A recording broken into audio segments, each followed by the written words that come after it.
So Dan, who is this sculpture of? Well, this is an unusual piece because this is Francis Aprahamian, who was a science editor and also an author at the Open University from its earliest days.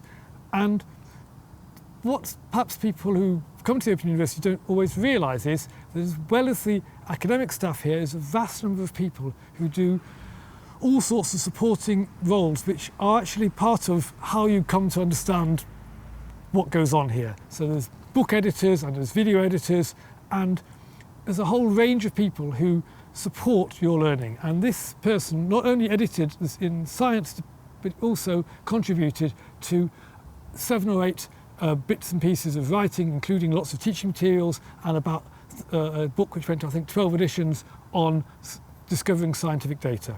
So that's why I think he's of interest, because it tells us a bit about the wider way in which education is produced.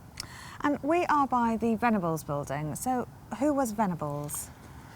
Well, Peter Venables was on the planning committee of the Open University, which existed between 1964 and 1969. And the people, members of that committee, really decided what on earth they were going to have to do. It was a very vague idea at the beginning as to how this university would be created and how it would run. And even in his case, Venables insisted on having as many students as possible. Loads of people could have an opportunity to study. He then left the planning committee because it dissolved when the university was set up, but he continued to show an interest in the institution.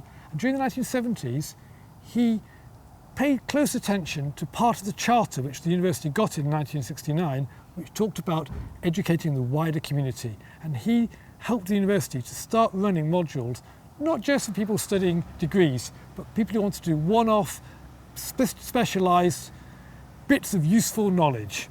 So Venables, whose name is celebrated in all this building around here, was significant to the university in a number of different ways. Thanks, Dan.